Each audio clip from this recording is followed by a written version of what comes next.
Today is May 31st, 2025.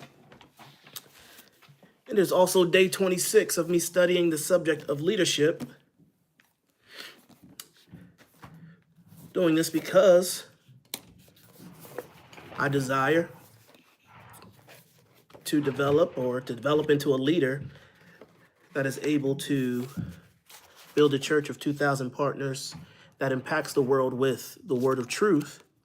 My mission is to save souls, develop disciples, and lead leaders. So that requires that I become an exceptional leader.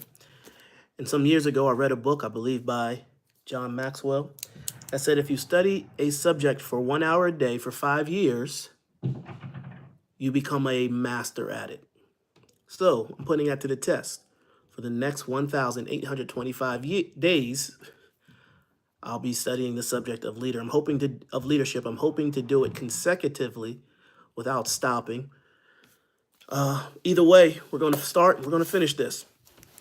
And today, like I said, is day 26. We are reading a book now, or I'm reading a book now called Becoming a Person of Influence by John C. Maxwell and Jim Dornan.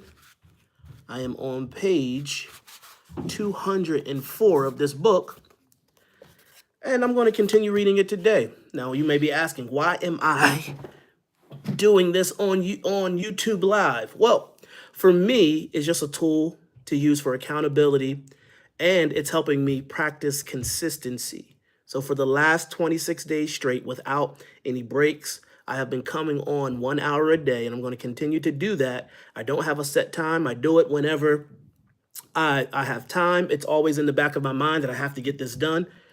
But creating that habit, eventually I hope to have a set time that I do it every day. It would make my routine a lot easier. But right now, it's all about doing it one time a day. That's what I'm doing. So here we go. Page 204, talking about becoming a person. The subject is called A Person of Influence Reproduces Other Influencers. So let's jump into this hour.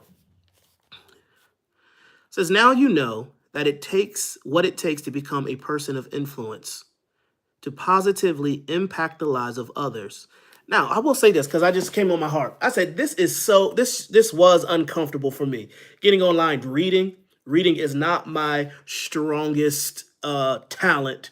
It's something, but it's something I have noticed even over these last 21 days or 26 days that, hey, how's everybody doing? So grateful for you guys jumping on. Talking about leadership, we're studying leadership. And one of the things I'm not a strong reader, haven't been a strong reader or thought that way about myself. But what I've learned, I said, just doing this every day, it has become like I have been noticing that I'm a better reader. But that's a whole nother day. But I'm reading this book, Becoming a Person of Influence, and I'm on the subject or the area now. Okay, today is my birthday, and I sub. Man, happy birthday to you, Taylor Craighead.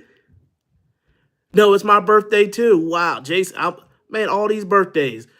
Hi to everybody. Happy birthday to you. Happy birthday to you. So grateful for you to be on here today. Oh, what's the book title? It's called Becoming a Person of Influence. So I do this every day, 1 hour a day on live. It's about me being accountable, studying the subject of leadership. It's amazing. I see people just coming on just to hear me read sometimes, but I'm reading, becoming a better leader. You have vision, you have a goal. Many times you're just stuck doing the same thing. You're like, why isn't anything moving? Why isn't things changing fast enough? Why? You know your potential. You know what you have in your heart that you want to accomplish. I'm like, what's going on? It's like, hey, whatever you're not great at, you can become better at it. It's a skill. Just like walking. All of us couldn't walk at the beginning, but what happened? We got up and we kept walking. Sometimes we fell, but we got back up. Got to go by. Appreciate you coming in. Even stopping in just to say hello. I appreciate all you guys just even stopping in. But I'm going to start reading this book, Becoming a Person of Influence. Happy birthday to everybody who has a birthday now or this, the last day of the month. Who had a birthday this month? Happy birthday to you. We start a new month next month. or tomorrow. Hey, whatever goals you have, is let's jump on it. Let's get at it. All right. So I'll jump into this book. Once again, it's called Becoming a Person of Influence by John Maxwell and Jim Dornan. And I'm on page 204. It looks like we're about to wrap this book up and start a new one today. So we'll see what book we're going to start next. It says, now you know what it takes to become a person of influence, to positively impact the lives of others. Being an influencer means, and one of the things I did like about this book, it shows you that every person is an influencer. Every person is leading somebody. It's not that you have to be in a special position. Doesn't mean you have to have some type of degree or something to be a leader. Everyone is leading somebody. So it's important for us to understand that we can be positive influencers in the lives of others by the way we treat them, by the way we walk in our own lives, by having people of character. And in fact, it's going to show us right here. Becoming an influencer means modeling integrity with everyone you come in contact with, nurturing people in your life to make them feel valued, showing faith in others so that they believe in themselves, listening to them so that you can build your relationship with them, understanding them so that you can help them achieve their dreams. How long have I been a YouTuber? Man, I just started doing it this year. Tell you the truth, I've had a YouTube page. You know, everybody signed up for YouTube pages a long time ago. I've done small videos here, but this is the first year that I'm really getting on here regularly. So January of this year, I started getting on here regularly. So yeah, that's how long I've been on YouTube. Hey. Okay, where was I at? Thank you for the question, Landon. And one of the things I was always skeptical about YouTube, didn't really want to jump on it because, you know, so you're putting yourself out there. You get embarrassed, you mess up, you make mistakes, especially me. I'm doing live. I'm not doing all this videos and stuff. I'm not at that point yet in this to invest that type of money and that type of time into it. But I have been enjoying it. So I think it's something I'm going to continue doing. So I say start wherever you are. I have my iPhone, use an iPhone, and I just get on here. I do have a microphone somewhere, but a little cheap microphone I bought, but it's been misplaced. I'll probably buy another one, and so my clarity can be a little better online. But listening to them so that they can build your relationship, you can build your relationship with them, understanding them so that they can help you, or so that you can help them achieve their dreams, enlarging them in order to increase their potential.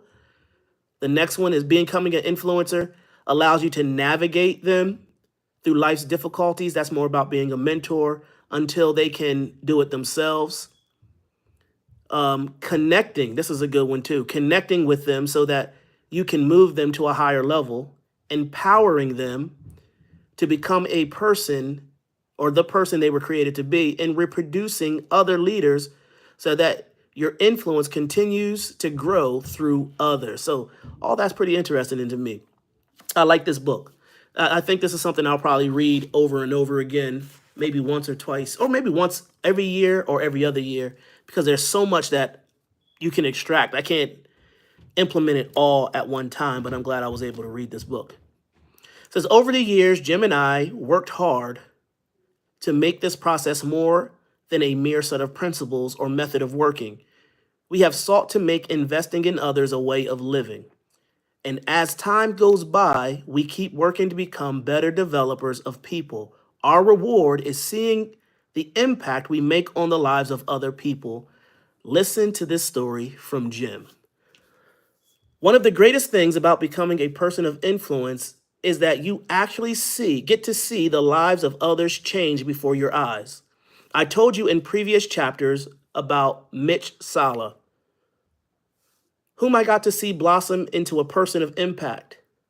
But what I didn't tell you is that Mitch has become more than just an influencer. He has gone through the entire development process himself and now is a great reproducer of influencers too. One of his greatest success stories is a man named Robert Ankasa. Robert is from Indonesia, holds an MBA from Sydney University, and used to work for Citibank, where he has risen to become vice president of Jakarta.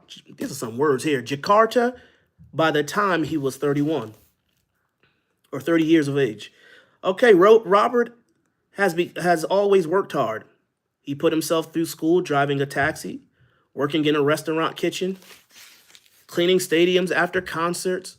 But a few years ago, when he met Mitch Sala, Mitch took Robert under his wing, motivated him, mentored him, and empowered him to become a person of influence. One of the things I've noticed here is that having a mentor is like a shortcut, or is a shortcut. So finding that mentor, one of the things they said is to read books from people who have accomplished different goals that you have.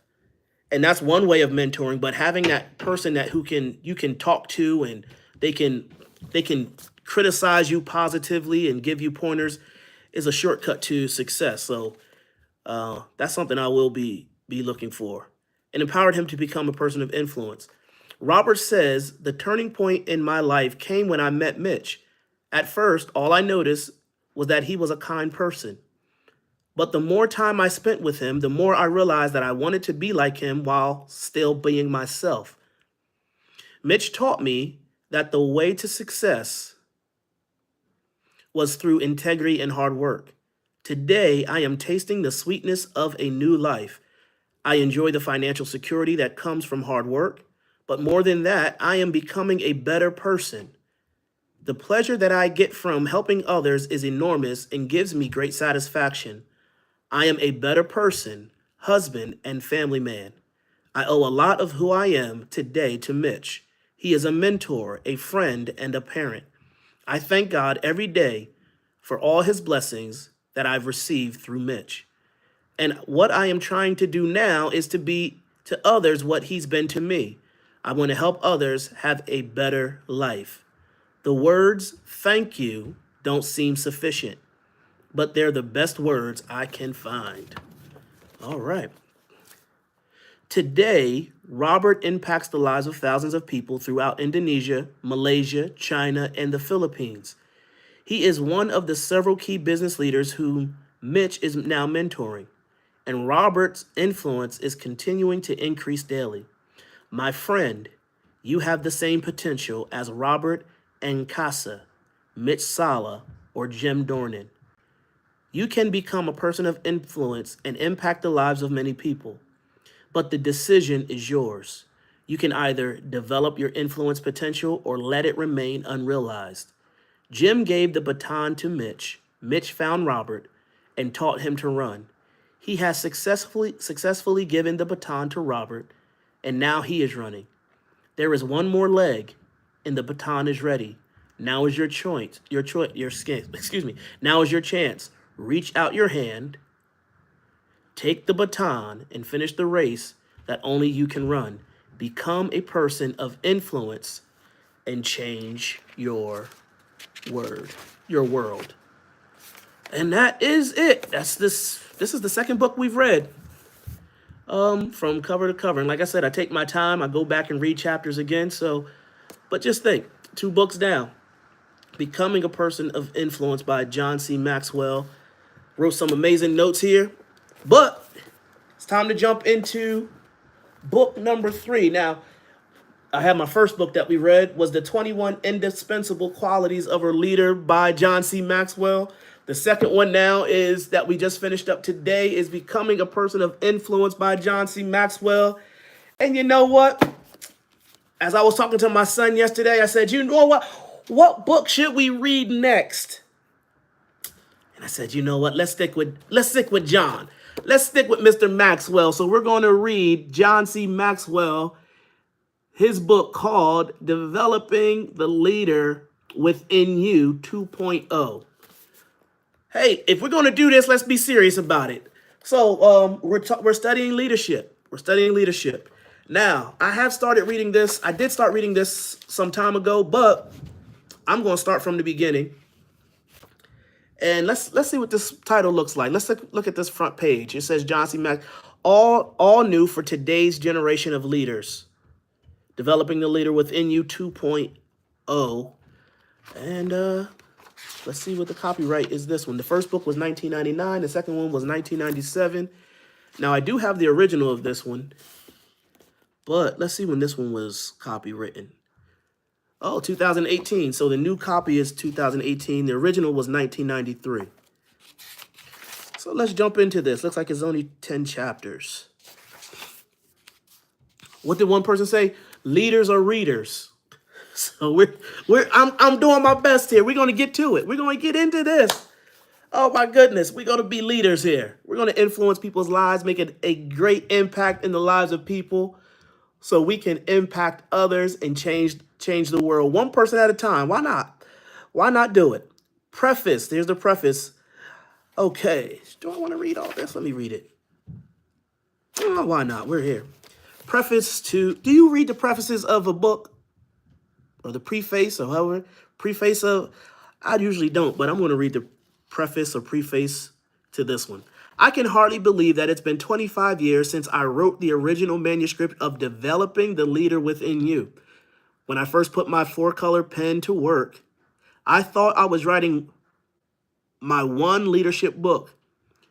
At age 45, I had been on quite a leadership journey. When I started my professional career as a minister in rural Indiana in 1969, I didn't think about leadership. I just worked hard. It wasn't until I was at my second church in the early 70s that I realized everything rises and falls on leadership. I started my intentional growth journey at that time and targeted leadership as one of the areas where I wanted to grow, and that's what I'm doing now. And when he's 45, I'm 43, so hey, I'm catching up. While I was leading that second church in Ohio, I began teaching others leadership. In the early 80s, I took on the leadership of a church in San Diego. It eventually became recognized as one of the 10 most influential churches in America. While I was there, I wrote Developing the Leader Within You. At that time, I also started getting many more speaking requests, and I started a company to help me train leaders and distribute training resources. The demands on my schedule and the opportunities to train leaders. Okay, now. Oh, so I'm not one for reading. Hey, I understand. I appreciate you being on here. So, but I hope you make it big as a. I appreciate it. Hey, I'm just enjoying myself. Why not enjoy your life?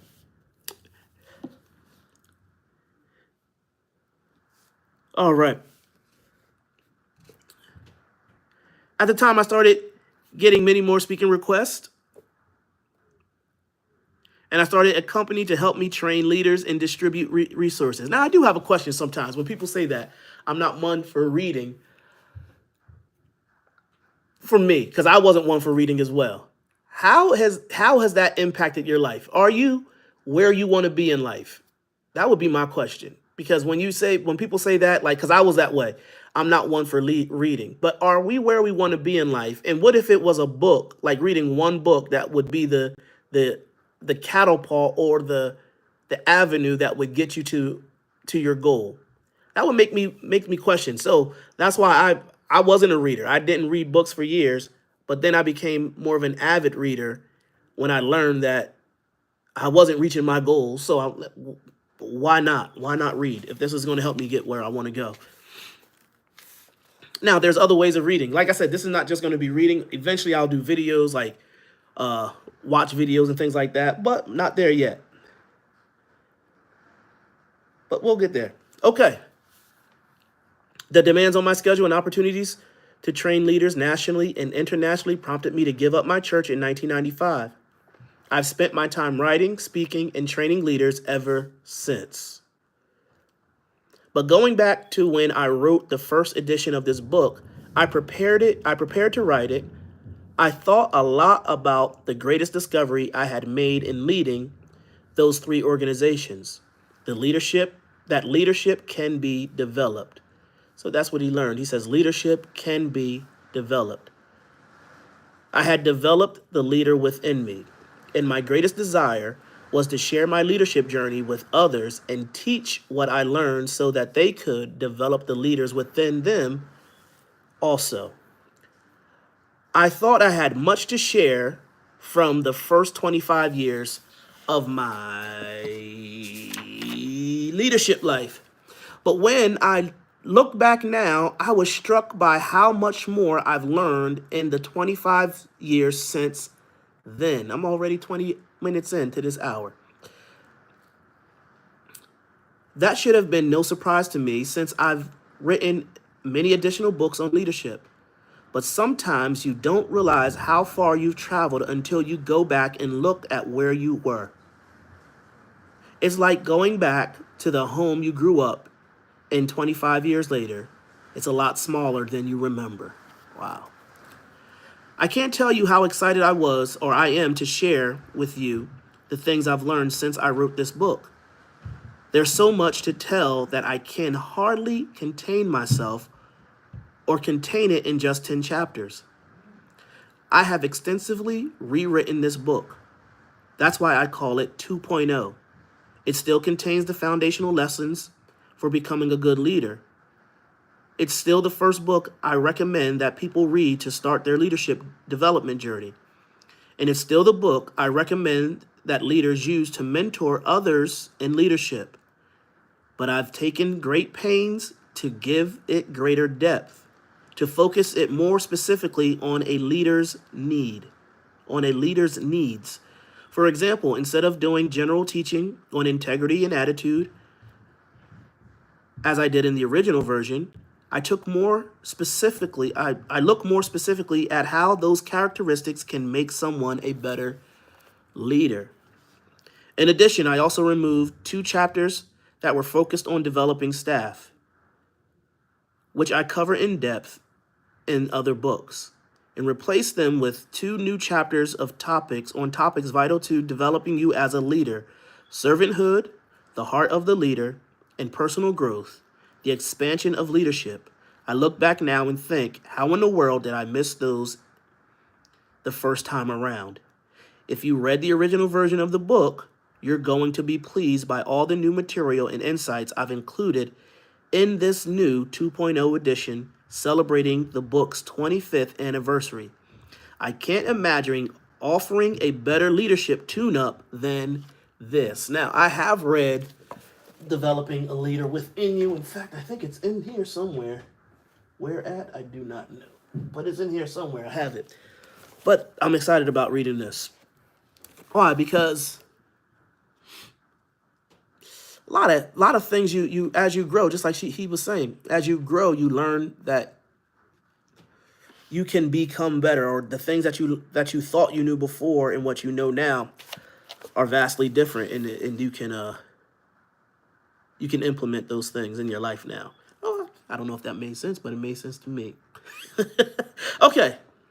If this book is new to you, you're in for a great treat, because you're going to receive everything you need to take a significant step in your leadership journey. And if you do everything I suggest in the application section at the end of each chapter, you will be amazed at how much your influence, your effectiveness, and your impact will increase in such a short time. Let's go. Turn the page and begin developing the leader within you. Now, that's probably the biggest thing that I have learned.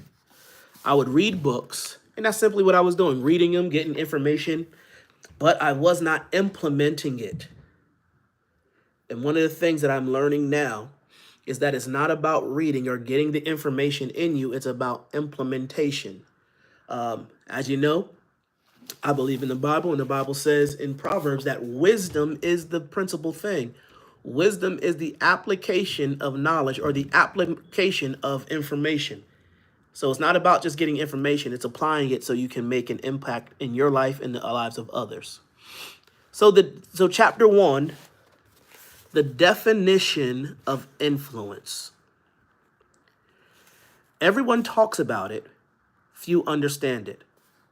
Most people desire to cultivate to high capacity for it. Let me say that again. Most people desire to cultivate a high capacity for it.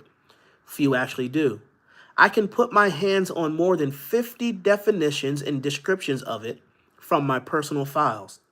If you Google it, you will get more than 760 million results for it.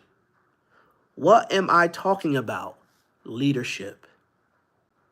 When I wrote the first edition of this book in 1992, people who wanted to succeed in business and other organizations focused their attention on management. Every year, another management fad seemed to be in fashion, but few people paid any attention to leadership. It's because, or it wasn't one of, it wasn't on most people's radar. I have earned 3 degrees, a bachelor's, a master's, and a doctorate. Yet I had not taken a single course on leadership during my studies before the 1993 publication of Developing the Leader Within You. Why? Because none of the universities I attended offered a single course on the subject. Today, however, leadership is a buzzword, and schools and universities have embraced it. If you wanted to, you could earn an advanced degree in the subject at more than 100 accredited universities.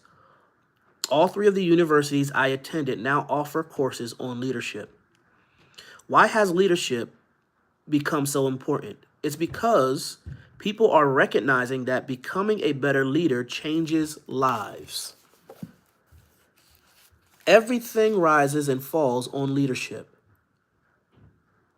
The world becomes a better place when people become better leaders. Developing yourself to become the leader you have the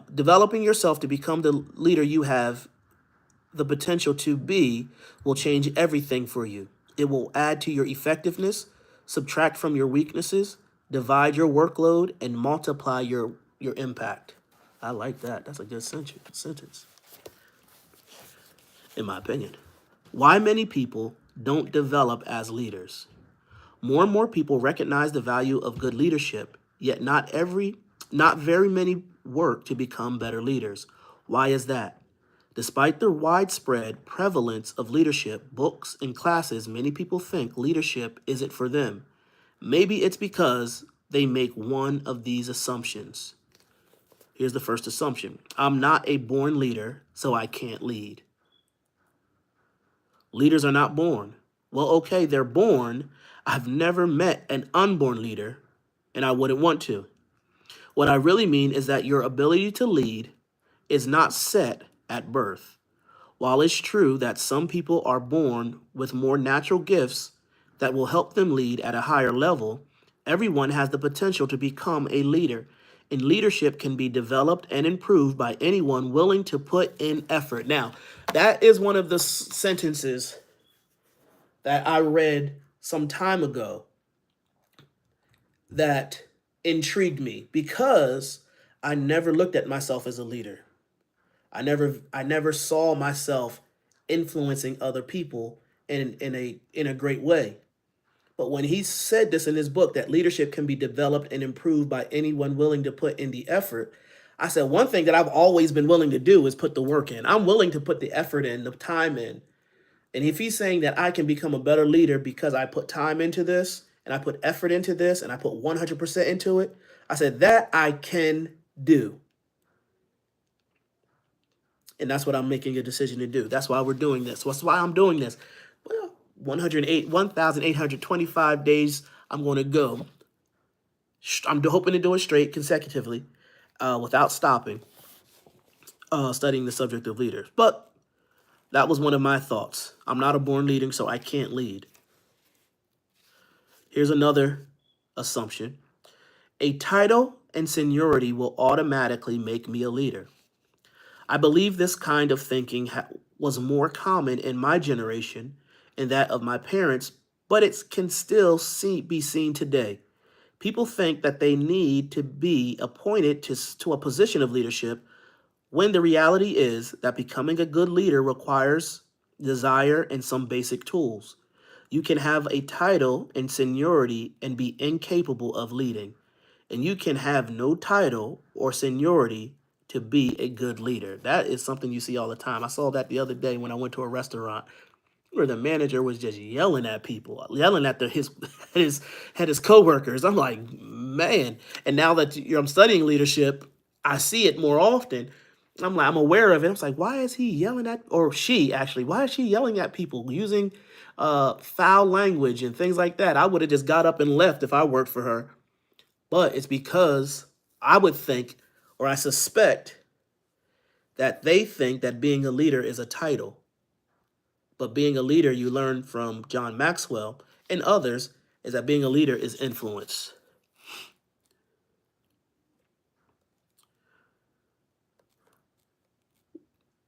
Work experience will automatically make me a leader.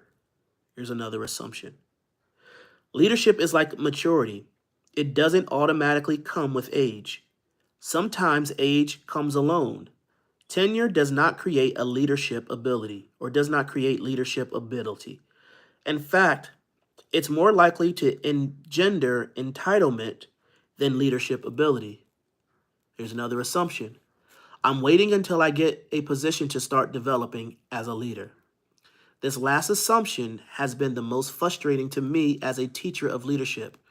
When I first started hosting leadership conferences, people would say, if I ever become a leader, meaning if they were ever appointed to a leadership position, then maybe I'll come to one of your seminars.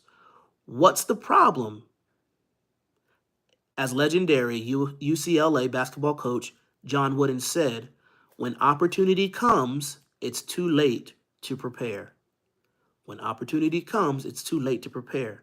If you start learning about leadership now, not only will you increase your opportunities, but you'll also make the most of them when they arrive.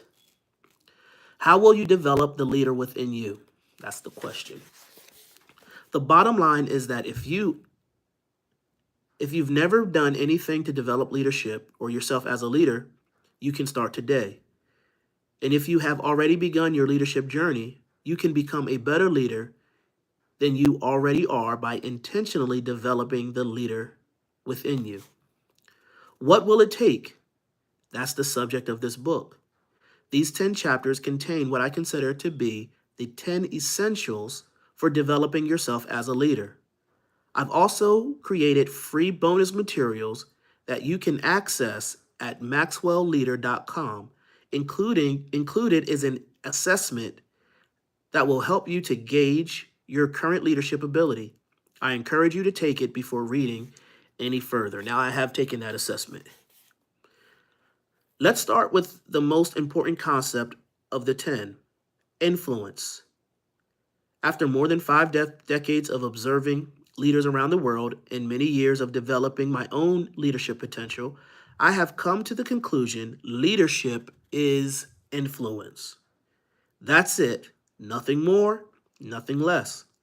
That's why my favorite leadership proverb is, he who thinketh he leadeth and hath no one following him is only taking a walk.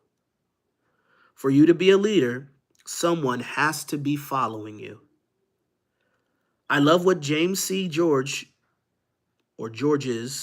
founder and chairman of PAR Group, said in an interview I read years ago. What is leadership? Remove for a moment the moral issues behind it, and there is only one definition. Leadership is the ability to obtain followers. Leadership is the ability to obtain followers. Anyone, for good or ill, who gets others to follow is a leader. That means Hitler was a leader. Did you know that Time named Hitler the Man of the Year in 1938 because he had a greater influence on the world than anyone else? Osama bin Laden was a leader. Jesus of Nazareth was a leader. So was Joan of Arc, Abraham Lincoln, Winston Churchill, Martin Luther King Jr., and J.F. Kennedy were leaders. While the value systems, abilities, and goals of all these people were vastly different, each of them attracted followers. They all had influence. Influence is the beginning of true leadership. If you mistakenly define leadership as the ability to achieve a position instead of the ability to attract followers, then you will go after position, rank, or title to try to become a leader. But this type of thinking results in two common problems. First, what do you do if you attain the status of leadership position but experience the frustration of having no one to follow you? Second, what if you never achieve the proper title? Will you keep waiting to try to make a positive impact on the world? My goal with this book is to help you understand how influence works and use it as the starting point for learning how to lead more effectively. Each chapter is designed to help you acquire skills and abilities that further develop you as a leader. With the addition of each skill set, you will become a better leader. All right. Insights about influence. Before we get into the particulars of how influence with others works and how to develop it, let's nail down a few important insights about influence. Number one, everyone influences someone. My friend Tim Elmore, the founder of Growing Leaders, once told me that sociologists estimate that even the most introverted individual will influence 10,000 other people during his or her lifetime. Isn't that amazing? Every day you influence others, and you are influenced by others. This means no one is excluded from being both a leader and a follower. In any given situation, with any given group or any group of people, the dynamic of influence is always in play. Let me illustrate. Let's say a child is getting ready for school. During that process, his mother is usually the dominant influence. She may choose what he will eat and what he will wear. When he arrives at school, he may become the influencer in his group of friends. When his class begins, his teacher becomes the dominant influencer. After school, when the boy goes out to play, the neighborhood bully may have the most influence. And at dinner time, mom and dad has the most influence at the table as they eat. If you are observant, you can discover the prominent leader of any group. Titles and positions don't matter. Just watch the people as they gather, as they work to resolve an issue or make a decision. Whose opinion seems most valuable? Who is the person others watch the most when the issue is being discussed? Who is the one with whom people quickly agree? Who do others defer to and follow? Answer these questions. Answers to these questions point you to who the real leader is in any particular group. You have influence in this world, but realizing your potential as a leader is your responsibility. If you put effort into developing yourself as a leader, you have the potential to influence more people and to do so in more significant ways. Number two, we don't always know who or how much we influence. One of the most effective ways to understand the power of influence is to think about the times you had been touched in your life by a person or an event. Significant events leave marks on all of our lives and memories. For example, ask people born before 1930 what they were doing on December 7th, 1941, when they heard that Pearl Harbor was bombed, and they will describe in details their feelings and surroundings when they heard the terrible news.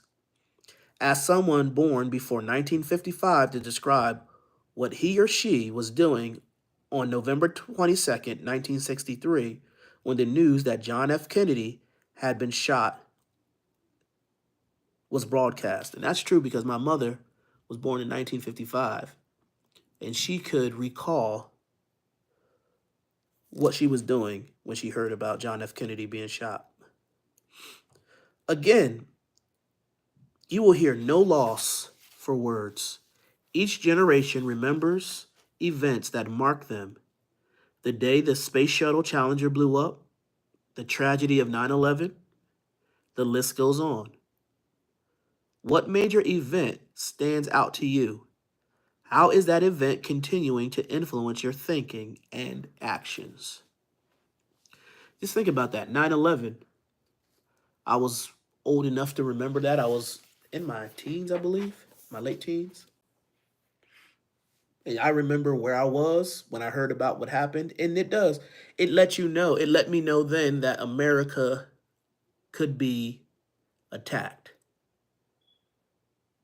that we weren't invincible, that we weren't this Superman country type country, that we were impervious to danger. Now, think about the people who influenced you in a powerful way, or the little things that meant a lot to you.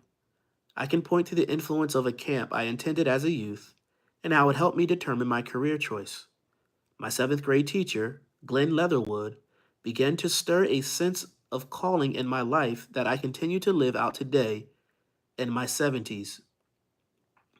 When my mother brought bubble lights for our family Christmas tree, there was no way for her to know that they would invoke the feeling of Christmas in me every year.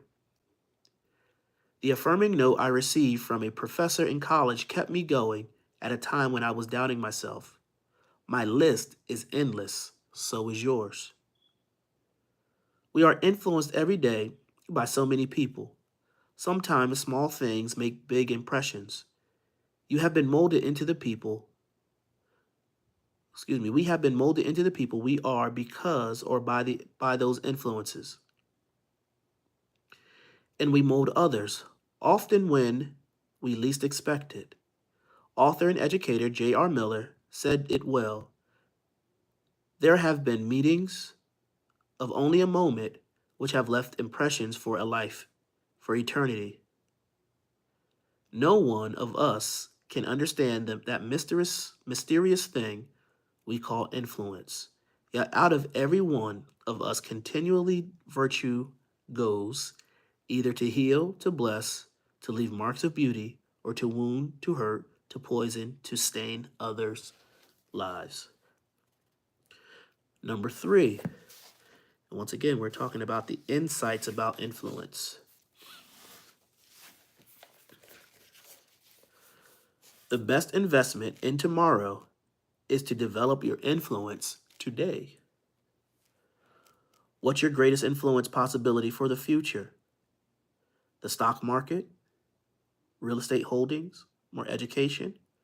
All of these things have value, but I would argue that one of the best investments you can make in yourself is to develop your influence. Why? Because if you have the desire to accomplish something, you will be in a better place to do it if others are willing to help. Let me say that again. If you have the desire to accomplish something, you will be in a better place to do it if others are willing to help. In the book Leaders, Warren G. Bennis and Bert Nanas say, the truth is that leadership opportunities are plentiful and within reach to most people. That's true in business, volunteer organizations, and social groups. If you're an entrepreneur, those opportunities are multiplied exponentially. I believe. The question is, will you be ready for them when they come? To make the most of them, you must prepare for leadership today and learn how to cultivate influence and use it positively to make a difference. Robert Dillenschneider, founder and principal of the Dillenschneider Group and former CEO of the PR firm Hill and Knowlton Strategies, has been one of the nation's major influence brokers for many years. In his book, Power and Influence, he shares the idea of the power triangle to help leaders become more effective. The 3 components of this triangle are communication, recognition, and influence. Dylan Schneider says, if you are communicating effectively, you will get positive recognition for your communication from the audiences you are trying to influence, which means people will think what you are doing is right. and that you are doing it in a right way.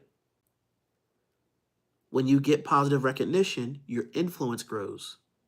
You are perceived as competent, effective, worthy of respect, powerful.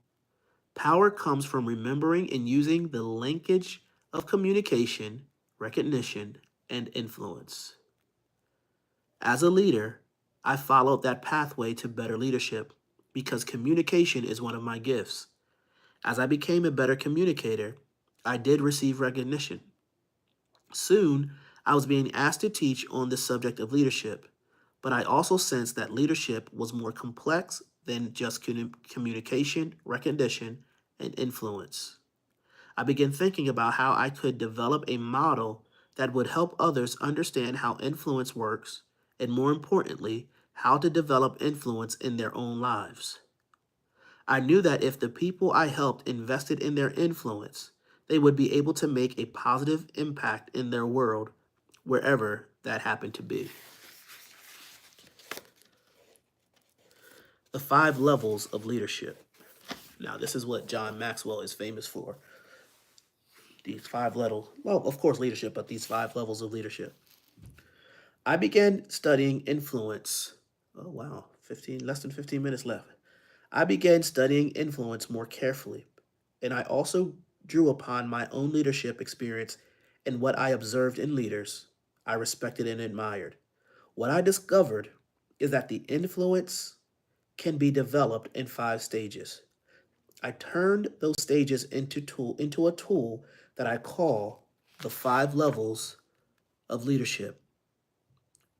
It provides a model of influence that can help you better understand the dynamics of leadership. And it also creates a roadmap you can follow to develop influence with others. I've been teaching this model of leadership for more than 30 years, and I can't count the number of people it's helped. I hope it helps you in the same way it has others. All right, let's just start jumping into these 5 levels of leadership. Let's examine each of the levels. You'll quickly get a handle on how they work. Level 1, this is the level 1 of leadership. Position. Position. The most the most basic entry level of leadership is the position level. Why is this the lowest level? Because position represents leadership before a leader has developed any real influence with the people being led. In generations past, people would follow leaders simply because they possessed a title or position of leadership. But that is not very common today in American culture. People will follow a positional leader only as far as they have to. That's important to understand. That people will follow a positional leader only as far as they have to. When I took my first job as a leader in 1969, people were respectful to me. They were kind, but I had no real influence. I was 22. They could see how little I knew, even if I couldn't. I found out how little influence I had when I led my first board meeting. I started the meeting with my agenda in hand, but then Claude started to talk. He was just an old farmer, but everyone in the room looked to him for leadership. Whatever he said held the most weight. Claude wasn't pushy or disrespectful. He didn't do a power play. He didn't have to. He already had all the power. He just wanted to get things done. It's very clear to me now that in that first job, I was a leader living on level 1. All I had going for me at first was my position, along with a good work ethic and a desire to make a difference. I learned more on level 1 than at any other time in my early years of leading. I figured out pretty quickly that a title and position won't get a person very far in leadership. People who have been appointed to a position have authority, but that authority doesn't exceed their job description. Positional leaders have certain rights. They have the right to enforce the rules. They have the right to tell people to do their jobs. They have the right to use whatever power they have been granted. But real leadership is more than having granted authority. Real leadership is being a person others will gladly and confidently follow. Real leadership, or real leaders, know the difference between position and influence. Let's keep going. It's the difference between being a boss and being a leader. Bosses drive workers. Most of us know bosses like that. Bosses drive workers. Leaders coach them. Bosses depend on authority. Leaders depend on goodwill. Bosses inspire fear. Leaders inspire enthusiasm. Enthusiasm. Bosses say I. Leaders say we. Bosses fix the blame for any breakdown. Leaders fix the breakdown. Bosses know how it's done. Leaders show how. Bosses say go, leaders say let's go. Position is a good place to start in leadership, but it's a terrible place to stay. Anyone who never leads beyond position depends on territorial rights, protocol, tradition, and organizational charts. These things are not inherently negative unless they become the basis for authority. They are poor substitutes for leadership skills.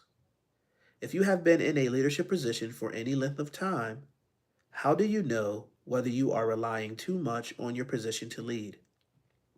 Here are 3 common characteristics of positional leaders. Let's see what they say.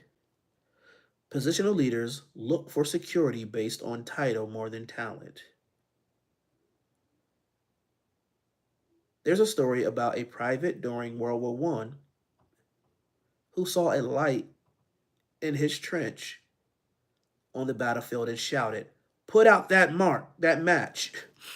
Put out that match." Okay. Much to his chagrin, he discovered that the offender was General Blackjack Pershing. Fearing severe punishment, the private tried to stammer out an apology, but General Pershing patted him on the back and said, "That's all right, son. Just be glad I'm not a second lieutenant." The higher people's level of ability and the resulting influence, the more secure and confident they become. A new second lieutenant might be tempted to rely on his rank and use it as a weapon. A general doesn't need to. Positional leaders rely on their leader's influence instead of their own. Baseball Hall of Famer Leo Durocher, hopefully I said that right, who managed the Giants from 1948 to 1955, was once coaching at first base in an exhibition game played at the United States Military Academy at West Point. During the game, a noisy cadet kept shouting at Durocher, trying to get under his skin. "Hey, Durocher," he hollered, "how did a little squirt like you get into the major league?" Durocher shouted back, "My congressman appointed me." Just because people may be appointed to a position of authority doesn't automatically mean they can develop influence. Because some positional leaders can't and possess no influence or authority of their own, they rely on the authority of their boss or the person who appointed them. Anytime they fear that their team members won't follow them, they're quick to say, "We need to do this because the boss says so." That kind of borrowed authority can wear thin after a while. Positional leaders can't get people to follow them beyond their defined authority. A common reaction of followers to positional leaders is to do only what's required and nothing more. If you've observed leaders asking people to do something extra, stay late, or go out of their way, only to have people refuse to say, "That's not my job," or refuse or say, "That's not my job," then you might be seeing the results of positional leadership. People who define their leadership by position will find themselves in a place where people will only do what's required based on the rights granted by the position. People do not become committed to vision or causes led by positional leaders. Wow. If any of these characteristics describes you, then you may be relying too much on your position, which means you need to work harder at cultivating influence. Until you do, the team you lead will have low energy and will feel as if every task is a major deal. To change that, you'll need to start focusing on the next level of leadership. All right, let's keep going. What's the next level? Level two level of leadership is permission. Permission. My friend and mentor, Fred Smith, says leadership is getting people to work for you when they are not obligated.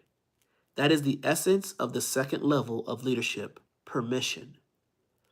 Leaders who remain on the position level and never develop their influence often lead by intimidation.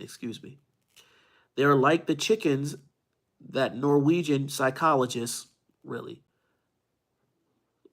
Thorleif Schleijerup Ebbe, studied in developing the pecking order. The pecking order principle that is commonly used to describe all kinds of groups. Ebbe found that in any flock, one hen usually dominates all the others. This dominant hen can peck any other without being pecked in return. The second in the order can peck all the others except the top hen. The rest are arranged in a descending hierarchy, finally ending with one hapless hen who can be pecked all day, but who can peck no one else. In contrast, permission is characterized by good relationships. The motto on this level could be written as, people don't care how much you know until they know how much you care. True influence begins with the heart, not the head. It flourishes through personal connections, not rules and regulations. The agenda on this level is not pecking order, it's people connection. Leaders who succeed on this level focus their time and energy on the needs and desires of the individuals on their team, and they connect with them. The classic illustration of someone who didn't do this is Henry Ford in his early days on the Ford Motor Company. He wanted his laborers to work like machines, and he attempted to control their interactions outside of work with rules and regulations. And his focus was totally on his product, the Model T, which he believed was the perfect car in which he never wanted to change. When people started asking for it in colors other than black, he famously responded, "You can have any color you want as long as it's black." That's People who are unwilling and unable to build solid, lasting relationships soon discover that they are also unable to sustain lasting, effective leadership. Needless to say, you can care about people without leading them, but you cannot lead people or lead people well without caring about them. People want to go along with you, people won't go along with you if you cannot get along with you. If they cannot get along with you, they just, that's just the way it is. Let me read that again because I jumbled that up. People won't go along with you if they cannot get along with you. That's just the way it is. On level two, as you connect with people, build relationships with them, and earn their trust, you begin to develop real influence with them. That makes you want to work together more. It makes you more cooperative with one another. It makes the environment more positive. It boosts everyone's energy. And in work settings, people stay longer and work harder. If you've been given a leadership position, then you've been given your boss's permission to lead. If you've earned influence on level two,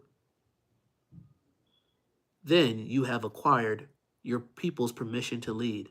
That's powerful. However, I do have to caution you. Staying too long on this level without adding level 3 will cause highly motivated people to become restless. So let's take a look at production, which we will do tomorrow as we have finished up this hour. Until then, keep walking by faith and always remember, whom the sun sets free is free indeed. Peace. See you tomorrow.